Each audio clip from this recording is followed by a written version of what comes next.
Kenji Girac est né le 3 juillet 1996 à Périgueux, petite ville de Dordogne, dans le sud-ouest de la France, où l'atmosphère paisible des vignobles et des villages anciens crée un décor à la fois poétique et simple. Fils d'une famille franco-catalane appartenant à la communauté nomade Rome, un riche héritage culturel, mais aussi marqué par les préjugés sociaux. Son père, Paul Girac, était menuisier, tandis que sa mère, Carmen, s'occupait de la famille, élevant Kenji et ses frères et sœurs dans un environnement empreint d'amour et de musique. Dès son plus jeune âge, Kenji a baigné dans le flamenco, la rumba catalane et les chants traditionnels roms, des sonorités qui ont forgé son âme et sa passion.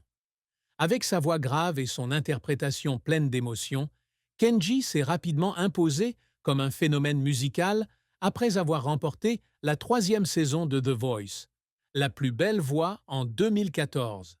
À 29 ans, il est devenu l'un des chanteurs les plus célèbres de France, avec des albums comme Kenji, Amigo et Mi Vida, vendus à des millions d'exemplaires dans le monde.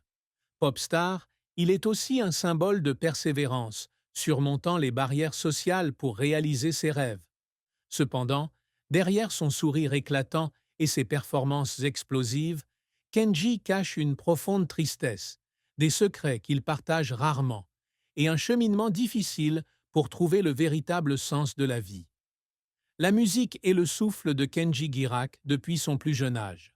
Enfant, assis au coin du feu avec sa famille lors de voyages à travers la campagne française, il écoutait son grand-père raconter des histoires sur la culture rome et chanter des chansons flamenco passionnées. Les mélodies, avec leur rythme de guitare percutant et leurs paroles sincères, ont touché son âme. À l'âge de 7 ans, Kenji commence à apprendre la guitare avec son père et ses cousins, maîtrisant rapidement la technique et l'émotion de la musique catalane. Il se produit souvent lors de réunions de famille où sa voix, malgré son immaturité, émerveille tout le monde. Cependant, la vie de famille nomade n'est pas facile. Ils doivent faire face à la stigmatisation sociale, aux regards méfiants et aux rumeurs d'être guitans. Kenji, déjà enfant, ressent la différence. Il entend parfois ses camarades de classe le traiter de vagabond, un mot qui lui fait mal au cœur. Mais au lieu de se laisser abattre par ces mots, Kenji les transforme en motivation pour prouver qu'il peut dépasser les stéréotypes.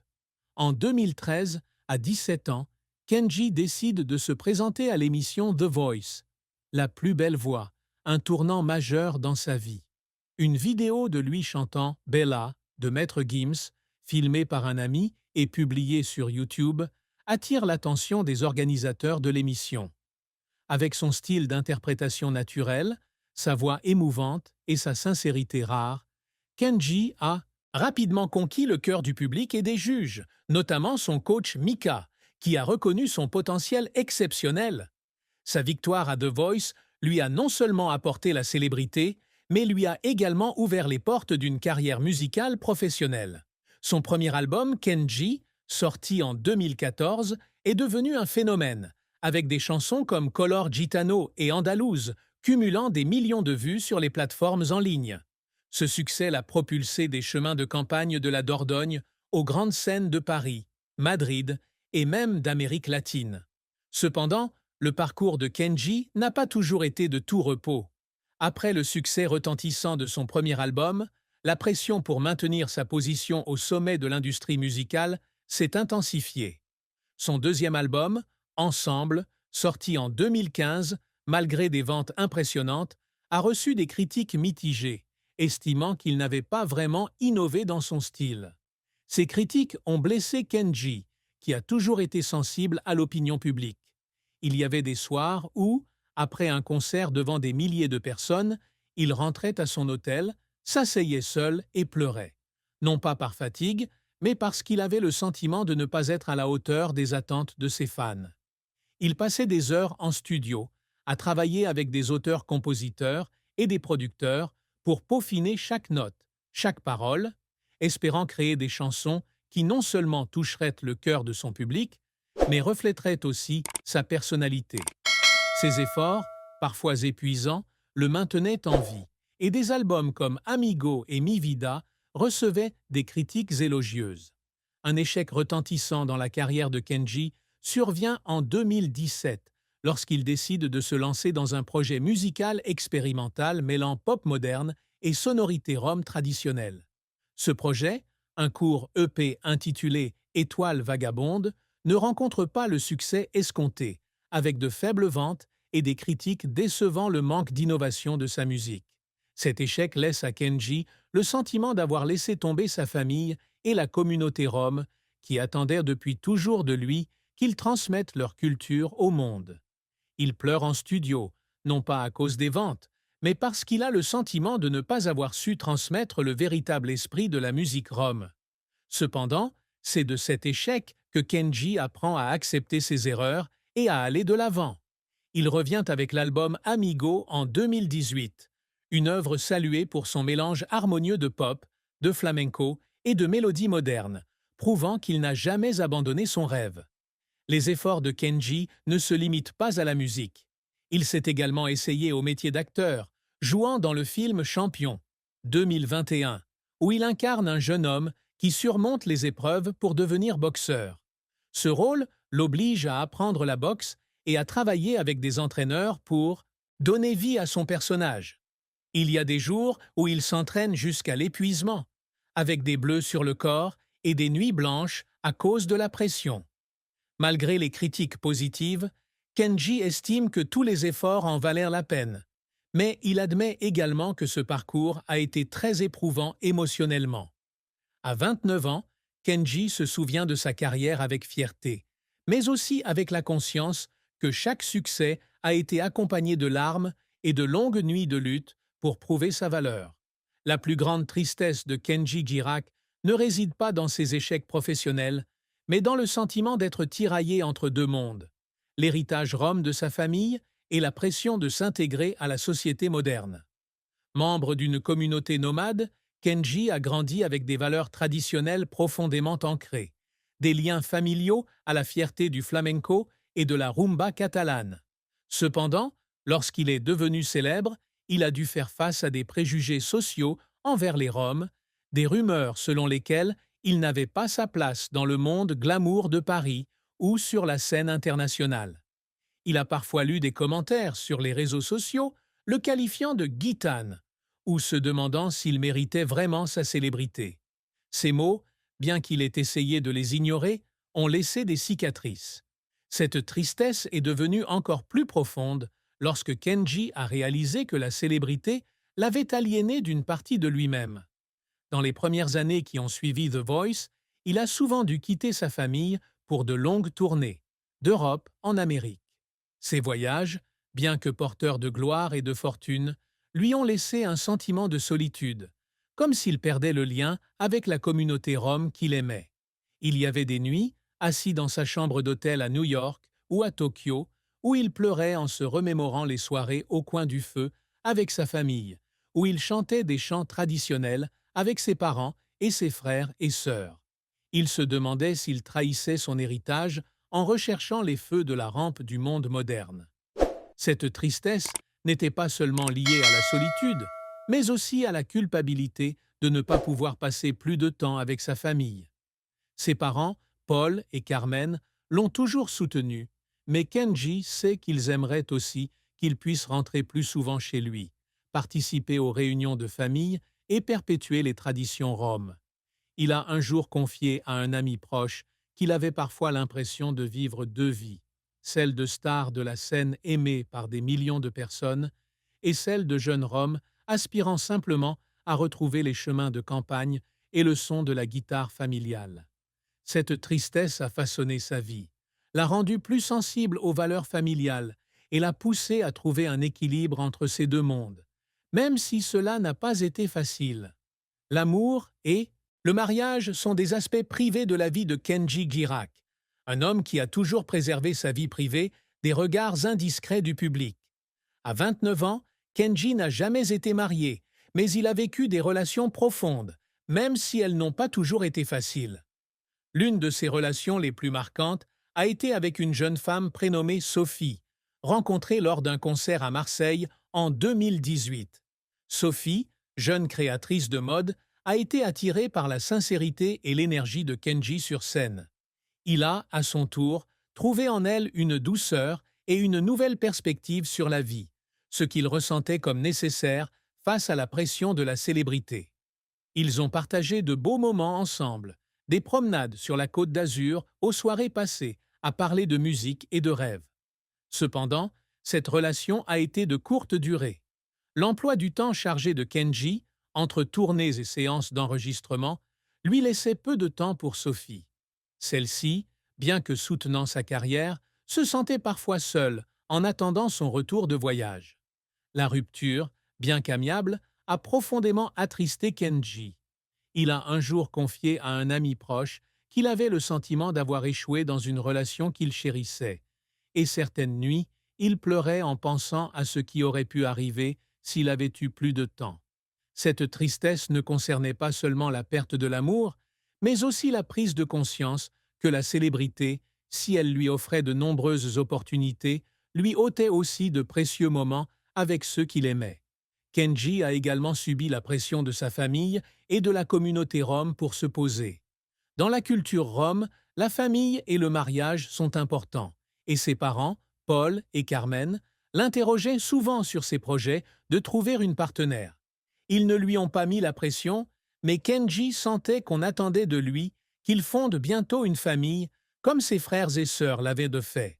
Cependant, de nature indépendante et concentré sur sa carrière, Kenji n'était pas prêt pour le mariage.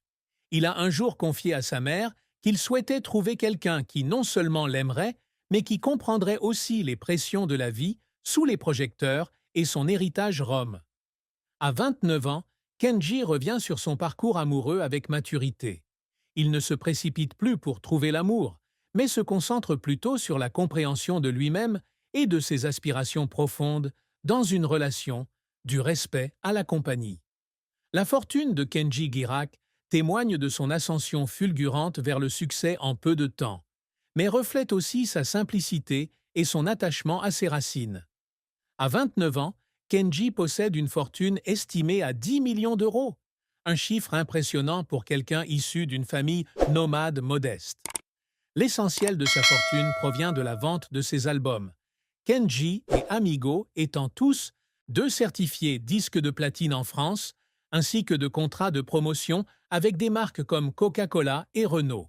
Ses tournées internationales, de l'Europe à l'Amérique latine, lui rapportent également des revenus importants, chaque concert attirant des dizaines de milliers de spectateurs. De plus, son rôle dans le film Champion et des projets télévisés comme The Voice Kids, où il est coach, ont contribué à accroître sa fortune. Kenji possède une villa moderne en périphérie de Lisbonne, au Portugal, où il trouve la paix malgré son emploi du temps chargé en tournée. La villa, qui surplombe la côte atlantique, est décorée dans un style minimaliste mais sophistiqué, avec quelques clins d'œil à la culture rom, comme une guitare ancienne dans le salon, et des tableaux de paysages de campagne française. Il possède également un appartement à Paris, près des Champs-Élysées, qu'il utilise lorsqu'il travaille en France. Outre l'immobilier, Kenji a investi dans un petit studio d'enregistrement en Dordogne, où il travaille avec des musiciens locaux et enregistre des airs roms traditionnels. Il possède également une modeste collection de voitures, dont une Mercedes-Benz classe G et une Porsche 911, qui reflètent son amour de la vitesse et du style. Cependant, Kenji n'est pas du genre à faire étalage de sa richesse. Il a souvent déclaré que l'argent n'était pas son objectif premier, mais plutôt un moyen de subvenir aux besoins de sa famille et de sa communauté. Il a utilisé une partie de sa fortune pour aider sa famille en construisant une nouvelle maison pour ses parents à Périgueux et en finançant des bourses d'études pour les enfants de la communauté rom. Il contribue également à des œuvres caritatives, notamment celles qui soutiennent l'éducation et la musique pour les enfants défavorisés. À 29 ans, Kenji considère sa fortune non seulement comme le fruit de sa carrière, mais aussi comme une responsabilité, une façon de rendre à sa famille et à sa communauté qui l'ont soutenu depuis ses débuts. La famille de Kenji Girac, et plus particulièrement ses parents, Paul et Carmen, ainsi que ses frères et sœurs, comprennent profondément sa tristesse, notamment le sentiment d'être tiraillé entre deux mondes et la solitude de la célébrité. Carmen, avec le cœur tendre d'une mère, comprend que la tristesse de Kenji ne vient pas seulement de la séparation, mais aussi de la pression de représenter la communauté rom sur la scène internationale. Elle a confié à ses amis combien cela lui brisait le cœur de voir son fils confronté aux préjugés sociaux, les journaux le qualifiant de chanteur gitan, au lieu de reconnaître son talent. Carmen rappelle souvent à Kenji que sa maison est le lieu où il peut toujours revenir, où il n'a pas besoin d'être une star, mais simplement son petit garçon. Paul, le père de Kenji, avec une attitude sévère mais aimante, reconnaissait que la solitude de son fils résultait des années passées loin de chez lui à poursuivre sa carrière. Il appelait régulièrement Kenji, l'écoutant parler de la pression des tournées et des critiques du public. Un jour, de retour à Périgueux, après une longue tournée en Amérique du Sud, Paul organisa une soirée familiale autour du feu, chantant des chansons roms et racontant des anecdotes sur ses ancêtres. Ces moments, au son des guitares et des rires, aidèrent Kenji à renouer avec ses racines. Ses frères et sœurs, qu'il avait vus grandir, de petits musiciens à stars internationales, comprenaient également que sa tristesse était inhérente à un monde stressant. La famille Girac ne voyait pas la tristesse de Kenji comme une faiblesse, mais comme un témoignage de sa sensibilité et de sa force. Il l'encourageait à continuer de faire connaître la culture rom au monde, tout en lui rappelant que sa famille était toujours un socle solide où il pouvait se lâcher et partager des choses qu'il ne pouvait pas dire en public. À 29 ans, Kenji trouvait du réconfort dans la certitude que ses parents et ses frères et sœurs étaient toujours là, prêts à l'écouter et à l'aimer, qu'il soit une star sur scène ou un simple jeune rom, guitare à la main. Les réunions de famille, avec repas traditionnels et chants de flamenco, lui permettaient de comprendre que sa tristesse n'était pas un fardeau, mais un élément d'un cheminement aimé et compris par sa famille. La fin tragique de Kenji Girac, dans un scénario fictif, est survenue de manière inattendue et a laissé une profonde douleur dans le cœur de millions de fans. À 29 ans, au sommet de sa carrière, Kenji décide d'organiser un concert caritatif dans sa ville natale de Périgueux afin de récolter des fonds pour les enfants défavorisés de la communauté rom. Le concert, qui se déroule sous le ciel étoilé de la Dordogne, attire des milliers de spectateurs venus l'entendre interpréter des chansons telles que Color Gitano et Mi Vida. Cependant, au retour du concert, un tragique accident de la route lui coûte la vie. Sa voiture, conduite par un conducteur ivre, a percuté un camion sur une étroite route de campagne. Il est décédé sur le coup, laissant sa famille, ses amis et ses fans sous le choc et le chagrin. La mort de Kenji a bouleversé la France et la communauté internationale. Des millions de fans du monde entier se sont emparés des réseaux sociaux pour exprimer leur chagrin, racontant à quel point sa musique les avait touchés. À Périgueux, une cérémonie commémorative a réuni des milliers de personnes sur les rives de l'Isle, où Kenji jouait enfant, pour allumer des bougies et chanter ses chansons. Sa famille, malgré son chagrin, a trouvé du réconfort en sachant que Kenji avait vécu une vie pleine de sens, faisant connaître la culture rom au monde et inspirant des millions de personnes. Ses parents, Paul et Carmen, se sont tenus devant la foule et ont exprimé leur fierté que leur fils soit devenu plus qu'un simple chanteur, un fils, un frère et un symbole de persévérance. Derrière les projecteurs, Kenji a toujours caché une profonde tristesse, des choses qu'il partageait rarement, même avec ses proches. L'un de ses plus grands secrets résidait dans son incertitude quant à la véritable valeur de sa célébrité. Malgré l'admiration de millions de personnes, Kenji se demande souvent s'il est fidèle à son héritage rom ou s'il court simplement après les feux de la rampe. Il y a des soirs, après des concerts réussis, où il s'assoit seul en studio, jouant des airs de flamenco, se demandant si son grand-père, qui lui a appris à aimer la musique, serait fier de lui. Ce secret, bien que jamais rendu public, a façonné son mode de vie, le rendant humble et cherchant toujours à concilier célébrité et racines. Et racines. Et racines.